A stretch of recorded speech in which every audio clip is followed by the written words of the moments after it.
आज हम आपको भगवान श्री कृष्ण की बड़ी ही अद्भुत कहानी सुनाने जा रहे हैं। एक बार भगवान श्री कृष्ण पृथ्वी लोक पर भ्रमण के लिए निकले तो उन्होंने एक युवक को देखा। वह ईश्वर को दोष देता जा रहा था। वह अपने जीवन से निराश था, दुखी था।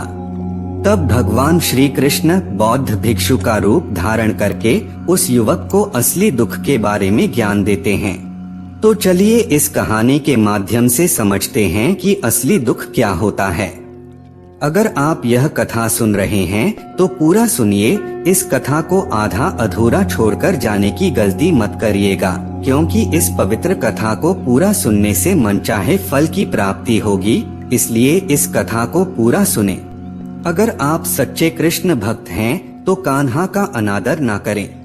सुख और दुख एक ही सिक्के के दो पहलू है, यह बात तो आपने सुनी ही होगी।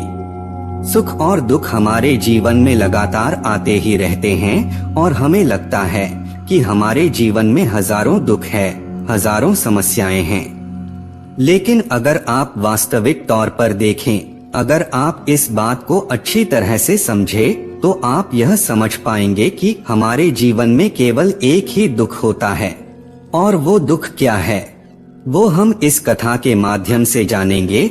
और उस दुख का निवारण, उस दुख का समाधान क्या है, वो भी हम इस कथा में ही जानेंगे। तो इस कथा के अंत तक जरूर बने रहिए। एक समय की बात है, एक गांव में एक व्यक्ति रहता था। उसका नाम सोनू था। वह बड़ा आलसी था और अपने जीवन से बहुत निराश था। और उसका कारण यह था कि उसने अब तक अपने जीवन में कुछ भी हासिल नहीं किया था। वह कुछ भी नहीं करता था। उसके घर वाले भी इस बात से बहुत परेशान रहते थे। वे चाहते थे कि वो बाहर जाकर कुछ अच्छा काम करे, कोई अच्छी नौकरी कर ले, लेकिन वह उनकी एक नहीं सुनता था। उसके घर वाले दूसरों का उदाहरण देकर उसे ताने मारते थे, उसे तरह तरह की बातें कहते थे, लेकिन उसे कोई फर्क नहीं पड़ता था। जबकि उसके सारे मित्र कामयाब हो चुके थे।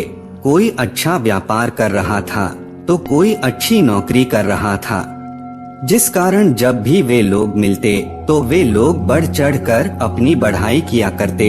लेकिन सोनू कुछ नहीं किया करता था, जिस कारण जब भी कोई उससे पूछता कि तुम क्या कर रहे हो, तो वह कुछ नहीं कह पाता। उसे यह कहने में बहुत शर्म महसूस होती थी कि वह कुछ नहीं करता। वह हमेशा सबसे केवल एक ही बात कहता था कि मैं कोशिश कर रहा हूँ, लेकिन उसकी कोशिशों का कोई भी फल किसी को नजर नहीं आ रहा था। देखते ही देखते अब ऐसा समय आ चुका था कि सोनू सभी से मुंह छुपाता फिरता, ताकि कोई उससे यह न पूछ ले कि तुम क्या करते हो, जिस कारण वह कभी किसी के सामने भी नहीं आता था। धीरे धीरे उसका मन दुखी होने लगा था।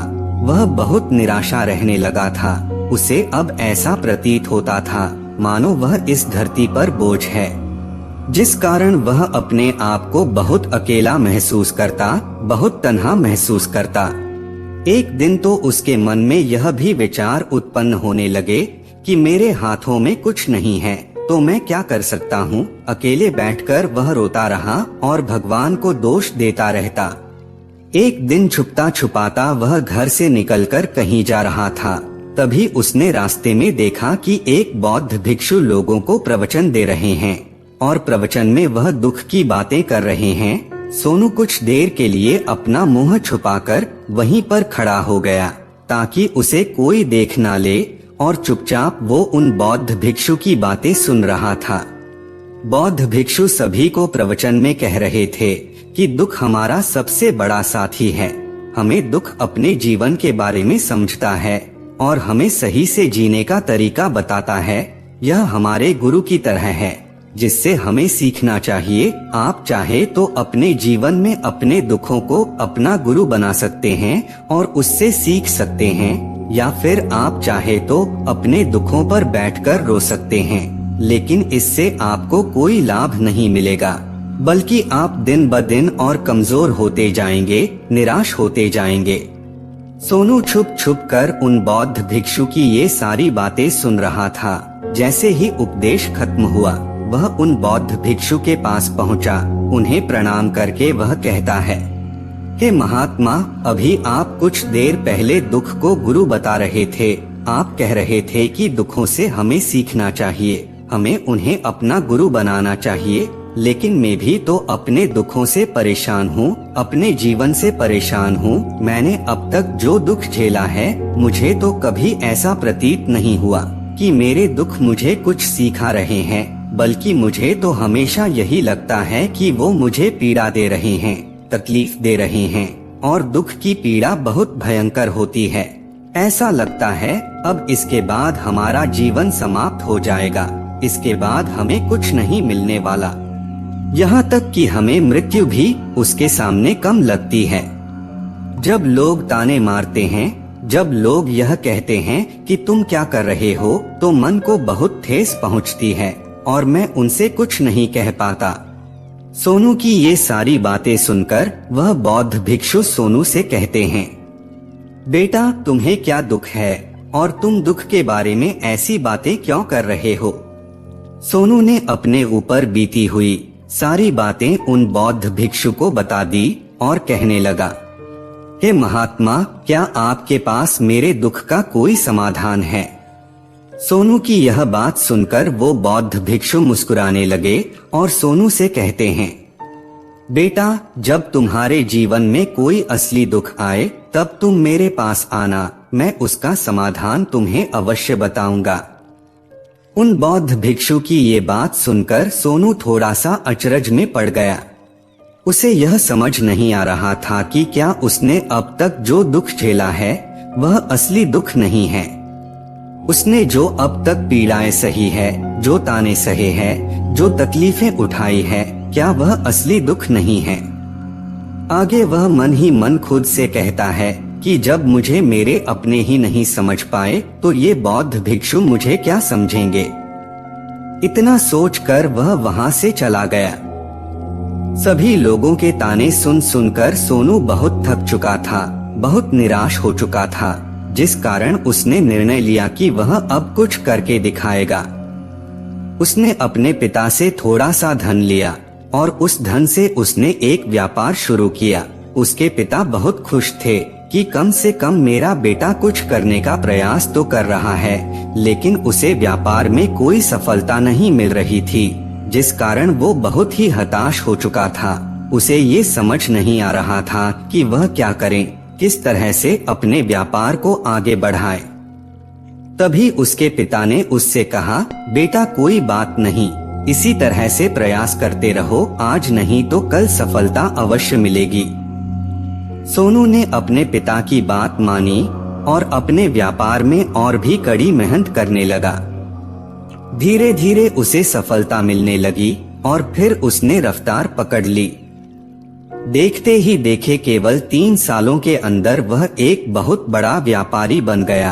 अब उसके पास धन दौलत की कोई कमी नहीं थी। लोग जो उसे पहले ना पसंद किया करते थे, अब उसे पसंद करते थे, उसकी चिंता करते थे, उसके कार्यों की सराहना करते थे। उसके माता पिता भी अब अपने बेटे से बहुत खुश थे और उसकी सफलता से अत्यंत प्रसन्न थे। धीरे धीरे सोनू के मित्रों की संख्या लगातार बढ़ती जा रही थी। सोनू के कुछ मित्रों ने उसे यह भी सलाह दी कि उसे अपना व्यापार और तेजी से बढ़ाना चाहिए, उसे और फैलाना चाहिए। जब तुम आज केवल इस नगर के सबसे बड़े व्यापारी हो, तब तुम इतना खुश हो, तुम्हारे साथ ये सारे लोग हैं। वहीं पर तुम सोचो कि जब तुम इस राज्य के सबसे बड़े व्यापारी बन जाओगे, तब तुम्हारे यहाँ पर लोगों की भीड़ लग जाएगी। लोग तुमसे मिलने के लिए समय मांगेंगे, यहाँ तक कि इस राज्य का राजा भी तुमसे मिलना चाहेगा, तुम्हारी तारीफ करेगा और यदि कभी ऐसी जरूरत आन पड़ी तो वह तुमसे धन भी उधार लेने के लिए अवश्य आएगा। सोनू को अपने दोस्तों की यह बात बहुत पसंद आई। सोनू ने सोचा कि मेरे मित्र सही कह रहे हैं, मुझे अपने व्यापार को और बड़ा करना चाहिए और फैलाना चाहिए, तभी तो हर कोई मेरे बारे में जान सकेगा, हर कोई मुझे पहचानेगा। उसने बिना देरी किए, अपने समय को बिना गवाए, अपने व्यापार में और मेहनत करने लगा।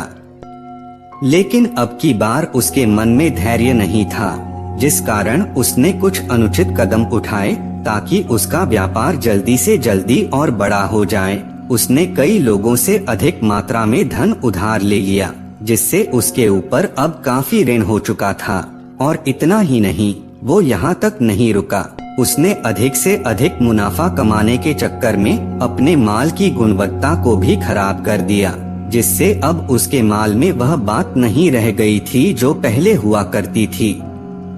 लेकिन वह अपने मित्रों की बात सुनता रहा, जैसा उसके मित्र कहते थे वो वैसा ही करता चला जा रहा था, यहाँ तक कि उसने अपने व्यापार को और भी तीव्रता से बढ़ाने के लिए उसने दूसरे छोटे व्यापारियों के खिलाफ षड्यंत्र भी रचना शुरू कर दिया, जिस कारण उसके मन में अब पहले जैसा सुकून नहीं था। उसे अब रातों को नींद नहीं आती थी, वह केवल एक ही विचार में लगा रहता था कि किस तरह से उसका व्यापार पूरे राज्य में फैल जाएगा और वह इस राज्य का सबसे बड़ा व्यापारी बन जाएगा, जिस कारण वह दिन रात केवल इसी मेहनत में लगा रहता कि उसका व्यापार जल्दी से जल्दी और बड़ा हो जाए। हालांकि उसके पास अब सब कुछ था, धन दौलत, घर, गाड़ियां, नौकर चाकर, सभी सुख सुविधाएं। लेकिन उसके बावजूद भी वो उन चीजों का लाभ नहीं उठा पा रहा था, क्योंकि उसका पूरा ध्यान केवल अपने व्यापार को और उन्नति पर ले जाने में लगा था। एक दिन सोनू अपने रथ पर बैठकर एक मार्ग से होकर गुजर रहा था। तभी रास्ते में उन गुरुवर का आश्रम आया। यह देखकर वो उन बौद्ध भिक्षु के पास गया और बौद्ध भिक्षु से कहने लगा, हे महात्मा, आपने कहा था कि जब मेरे जीवन में कोई असली दुख आए तब मैं आपके पास आऊं, इस कारण मैं यहाँ पर आया हूँ। आज मैं बहुत दुखी हूँ, मैं रातों को सो नहीं पाता, मेरे पास सब कुछ होते हुए भी मैं उनका लुत्फ नहीं उठा पाता। उसने अपनी सारी बातें एक एक करके उन बौद्ध भिक्षु को बता दी। तभी वह बौद्ध भिक्षु सोनू से कहते हैं, बेटा, जब तुम पहली बार आए थे तब भी तुम बहुत दुखी थे, लेकिन तब तुमने अपने दुख से क्या सीखा था? इसके जवाब में सोनू उन बौद्ध भिक्षु से कहता है, हे महात्मा, तब मैं अपने जीवन में कुछ नहीं कर पा रहा था, तब मैंने अपने दुखों से यह सीखा था कि केवल सोचने मात्र से कुछ नहीं होगा, उसके लिए हमें कुछ करना भी पड़ेगा, और केवल कोई कर्म करना ही हमें सफल नहीं बनाता, बल्कि उस कर्म को उसके अंजाम तक पहुंचना हमें सफल बनाता है। फिर चाहे रास्ता कैसा भी हो, फिर चाहे परिस्थितियां कैसी भी क्यों ना हो, फिर चाहे कितनी भी बाधाएं आपके रास्ते में क्यों ना आ जाएं, चाहे ऐसा क्यों ना लगने लगे कि अब आपके जीवन में कुछ नहीं बचा और आप कुछ नहीं कर सकते, तब भी हौसला बनाए रखें, उम्मीद ना छोड़े और आप अपने कार्य पर डटे रहें। यह सोचकर कि जब तक मैं अपने कार्य को सफल नहीं कर लेता, जब तक मैं अपने लक्ष्य तक नहीं पहुंच जाता, तब तक मैं इस कार्य को करता रहूंगा, मैं इस कार्य में अवश्य सफल होकर ही रहूंगा। जबकि बाकी लोग केवल सफल लोगों को महत्व देते हैं, उनके कर्मों को नहीं। सोनू की ये सारी बातें सुनकर वह बौद्ध भिक्षु मुस्कुराने लगे और सोनू से कहते हैं, बेटा, जब तुम्हारे जीवन में असली दुख आए तब तुम मेरे पास आना, मैं तुम्हारी समस्या का समाधान अवश्य करूंगा। इतना कहकर वह बौद्ध भिक्षु वहां से उठकर चले गए। सोनू एक बार फिर से उनकी ये बातें सुनकर आश्चर्यचकित रह गया। उसे अब ये समझ नहीं आ रहा था कि क्या उसने जो दुख देखा है, उसने जो तकलीफें अब तक सही है, क्या वह असली दुख नहीं है? उसके मन में अब एक सवाल उत्पन्न होने लगा कि असली दुख क्या है और इसकी पहचान क्या है, और मुझे कैसे पता चलेगा कि इस समय मैं असली दुख में हूँ। लेकिन उसने कुछ नहीं कहा, वह ये सब सोच ही रहा था कि तभी वह बौद्ध भिक्षु सोनू के पास एक बड़ा सा घड़ा लेकर पहुँच जाते हैं। उस घड़े के अंदर सोने के सिक्के थे। उस घड़े को देते हुए वह बौद्ध भिक्षु सोनू से कहते हैं, बेटा तुम इसे उस पेड़ के नीचे दबा दो क्योंकि ये मेरे किसी काम का नहीं है।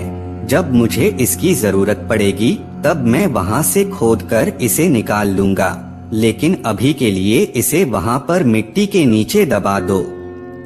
सोनू ने उस बौद्ध भिक्षु की बात मान ली और उस घड़े को पेड़ के नीचे जाकर मिट्टी में दबा दिया। इतना करके वह गुरुवर को प्रणाम करता है और वहां से वापस अपने घर की ओर लौट जाता है। धीरे धीरे समय बीतता गया। समय के साथ साथ सोनू व्यापार में और भी ज्यादा उन्नति कर चुका था, लेकिन माल की गुणवत्ता अच्छी न होने के कारण अब उसके व्यापार में घाटा होने लगा और धीरे धीरे ऐसा समय आया कि उसका व्यापार पूरी तरह से चौपट हो गया। अब उसके पास कुछ नहीं बचा था, बल्कि उसने जो कर्जे लिए थे वो कर्जे भी उसे चुकाने थे, लेकिन वह तो ये सोचकर निश्चिंत था कि उससे पीछा छुड़ाना चाहता था, कोई भी उसका साथ नहीं देना चाहता था। धीरे धीरे उसकी सारी संपत्ति नीलाम हो गई। अब उसके पास कुछ नहीं बचा था, वह सड़क पर आ चुका था। उसने हार मानकर अपने माता पिता से कहा, पिताजी मेरी मदद कीजिए, मेरे ऊपर बहुत ऋण है, मुझे उसे लौटाना है, कृपा करके मुझे थोड़ा सा धन दे दीजिए। इस पर सोनू के पिता ने सोनू से कहा, बेटा मेरे पास तो ले देकर बस यही एक छोटा सा घर है, अगर ये अभी मैं तुम्हें दे दूं, यदि मैं इसे भी बेच दूं, तो मैं और तुम्हारी माँ कहाँ रहेंगे? हमें दर दर की ठोकरें खानी पड़ेगी, हमें सड़कों पर भीख मांगनी पड़ेगी। ले देकर अब हमारे पास केवल यही संपत्ति बची है, इसलिए मैं तुमसे क्षमा मांगता हूँ। अपने माता पिता के मुख से यह सुनकर सोनू चुपचाप वहाँ से चला गया और मन ही मन सोच रहा था कि अब मेरे पास कुछ नहीं बचा, जो था वह तो सब लुट गया, बर्बाद हो गया। अब मैं जी कर क्या करूँगा? अब मेरे पास केवल एक ही रास्ता है जिससे मैं अपने कर्जदारों से अपना पीछा छुड़ा सकता हूँ। यह सोचता हुआ वो एक ऊंची पहाड़ी की ओर पहुँचा। वह पहाड़ी पर चढ़ता ही जा रहा था कि तभी उसे याद आया कि उन बौद्ध भिक्षु ने कहा था कि जब तुम पर असली दुख आए तभी तुम मेरे पास आना, मैं तुम्हारी समस्या का समाधान अवश्य करूँगा। यह सोचकर सोनू के मन में एक बार फिर उम्मीद की एक लहर दौड़ पड़ी।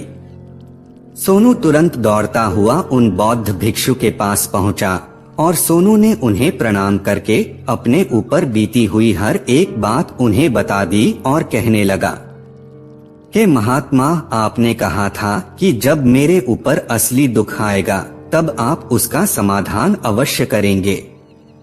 तभी वह बौद्ध भिक्षु सोनू की इस बात को सुनकर मुस्कुराने लगे और कहते हैं, बेटा कहाँ है असली दुख?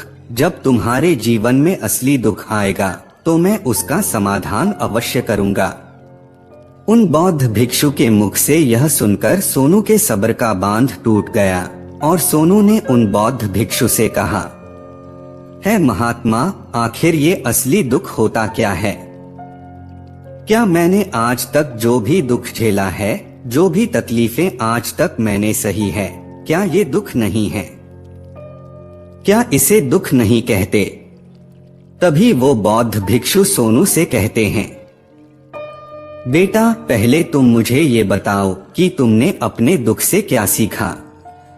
इसका जवाब देते हुए सोनू उन बौद्ध भिक्षु से कहता है कि महात्मा, मैंने तो यही देखा है कि जो लोग तुम्हारी तरक्की में तुम्हारा पीछा करते हैं, तुम्हारे साथ जुड़ते हैं, वे लोग तुम्हें अवश्य धोखा देंगे, क्योंकि ऐसे लोग बुरे समय पर तुम्हारा साथ नहीं देने वाले, बल्कि तुम्हारा फायदा उठाने का ही वह प्रयास करेंगे। इसलिए ऐसे लोगों पर भरोसा ना करें, बल्कि जो लोग तुम्हारी असफलता के समय पर, तुम्हारे बुरे समय पर तुम्हारे साथ खड़े हैं, वही तुम्हारे असली मित्र हैं और वही तुम्हारे साथ रहते हैं।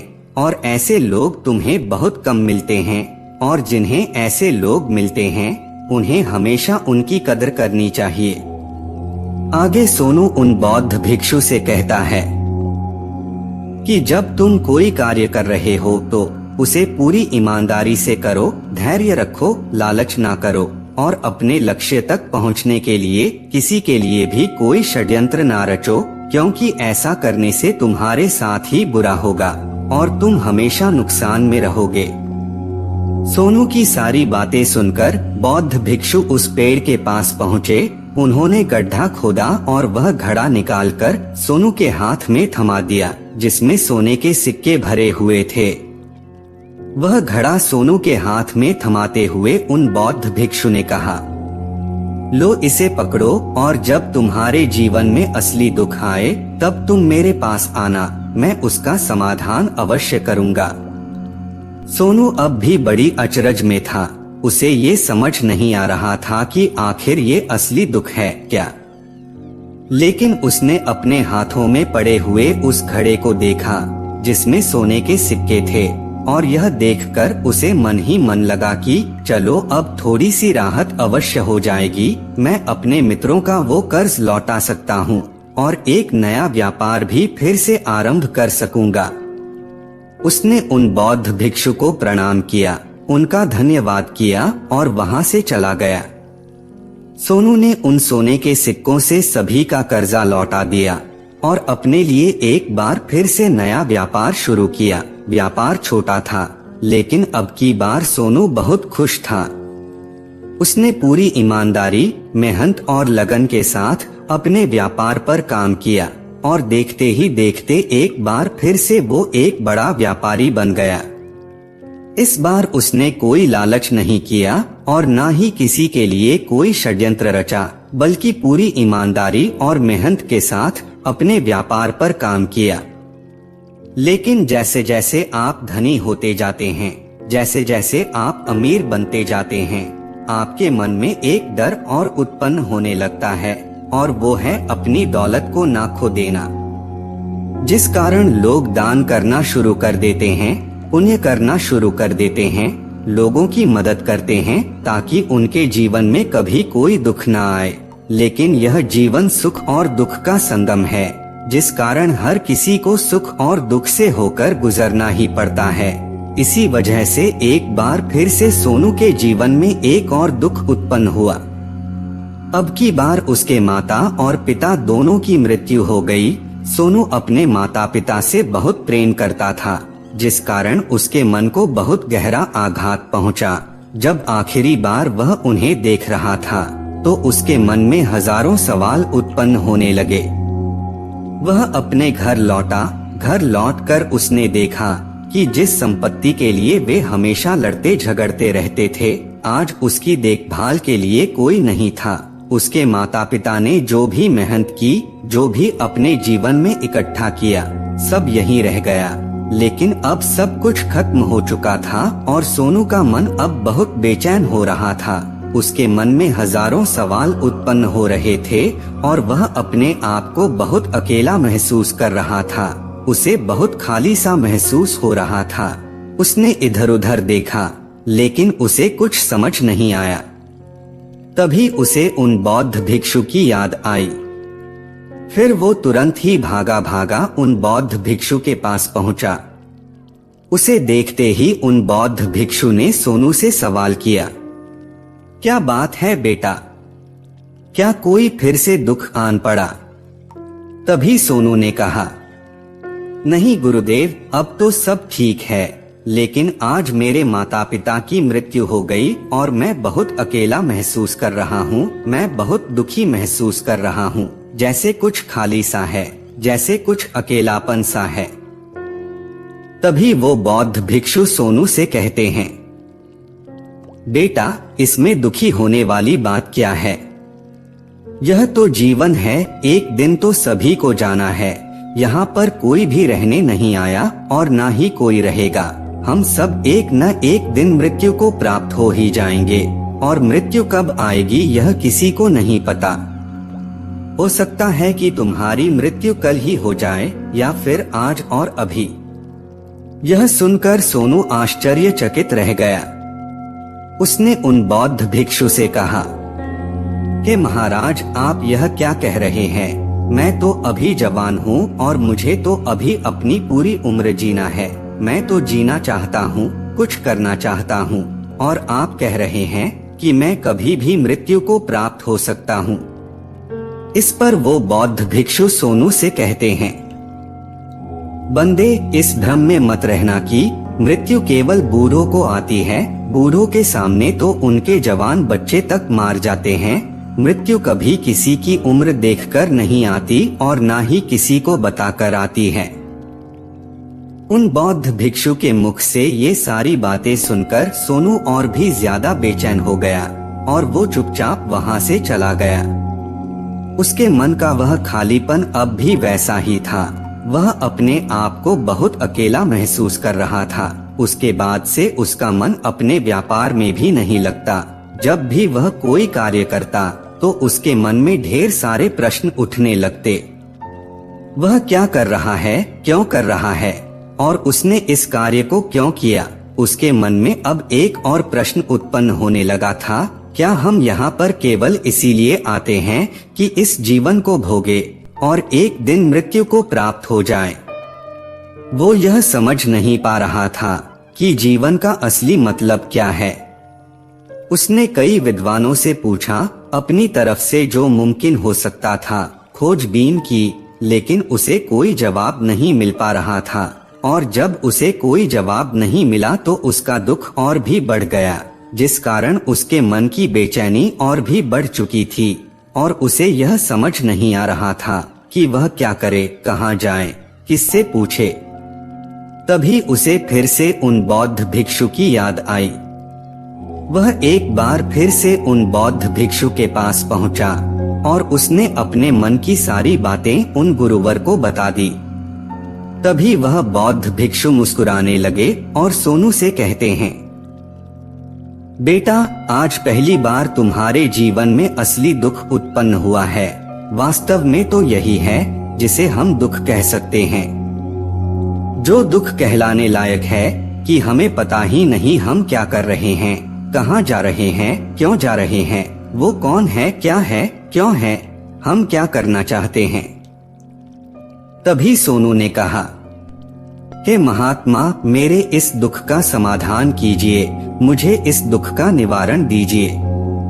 तभी वह बौद्ध भिक्षु सोनू से कहते हैं, हम सब के अंदर क्रोध, लालच, लोभ जैसी कई वासनाएं हमारे अंदर घर करके बैठ जाती है, जिस कारण हम अपने जीवन को टुकड़ों में जीते हैं और हमारी चेतना कभी एक नहीं हो पाती। हम कभी एक जगह सोच नहीं पाते, समझ नहीं पाते और हमारी ऊर्जा शक्ति भी पूरी तरह से छिन्न भिन्न हो जाती है। और आजकल के इस दौर में हमारे पास तो इतना भी समय नहीं कि हम एक पल भी निकाल करके एक पल के लिए मुड़कर अपने आप को देख सकें, अपने आप को समझ सकें। वास्तविकता में हर कोई यहाँ पर अपने जीवन भर केवल दुख दुख कह के चिल्लाता रहता है। उसका समाधान निकालने का हर मुमकिन प्रयास करता है, लेकिन जिसे हम दुख समझते हैं वह तो दुख है ही नहीं, तो इसका समाधान आपको कहाँ से मिलेगा। ये तो परिस्थितियाँ हैं जिसके कारण हम अपने आप को दुखी समझते हैं, अपने आप को तकलीफ में समझते हैं। जैसे ही हम एक परिस्थिति से निकलते हैं, हम किसी दूसरी परिस्थिति में फंसकर रह जाते हैं। जिस प्रकार हम पहली समस्या का सामना करते हैं, उसी प्रकार हम दूसरी समस्या का भी सामना करते रह जाते हैं। और जब हम इन परिस्थितियों से हार मान लेते हैं, जब हमें लगता है कि अब कोई रास्ता नहीं बचा, तब हमारे सामने हमें केवल एक ही रास्ता नजर आता है और वह है मृत्यु। लेकिन यह कोई समाधान नहीं है, यह कोई रास्ता नहीं है। इसलिए यदि आप सचमुच अपनी समस्याओं का समाधान चाहते हैं, तो अपने आप को इकट्ठा करना सीखें, अपनी ऊर्जा को इस संसार में वापस कीजिए, उसे एक कर और अपने ऊपर ध्यान लगा। मृत्यु से पहले अपने आप को पहचानो, अपने आप को जानो, अपने आप को बिखरने मत दो। तभी सोनू उन बौद्ध भिक्षु से कहता है कि महाराज, तो क्या हमें इस जीवन को नहीं जीना चाहिए? क्या हमें अपनी इच्छाओं को पूरा नहीं करना चाहिए? बौद्ध भिक्षु सोनू के सवाल का जवाब देते हुए कहते हैं कि हमें किसी से भी लगाव नहीं रखना चाहिए। हमें अपनी इच्छाओं को मार देना चाहिए। हमें संपत्ति इकट्ठा नहीं करनी चाहिए, क्योंकि हम मनुष्य की इच्छाएं, कामनाएं, वासनाएं ऐसी होती हैं जैसे मानो कि एक पर्वत से गिरता हुआ झरना, जिस पर किसी का नियंत्रण नहीं है सिवाय देखते रहने के और परेशान होने के। लेकिन जब तुम अपने ऊपर ध्यान देने लगते हो, तब तुम अपने आप को पहचान जाते हो, समझ जाते हो, तब तुम इस पर नियंत्रण पा सकते हो। तब इच्छाएं भी तुम्हारे बस में होती है और फिर तुम चाहो तो उन इच्छाओं की पूर्ति भी अवश्य कर सकते हो।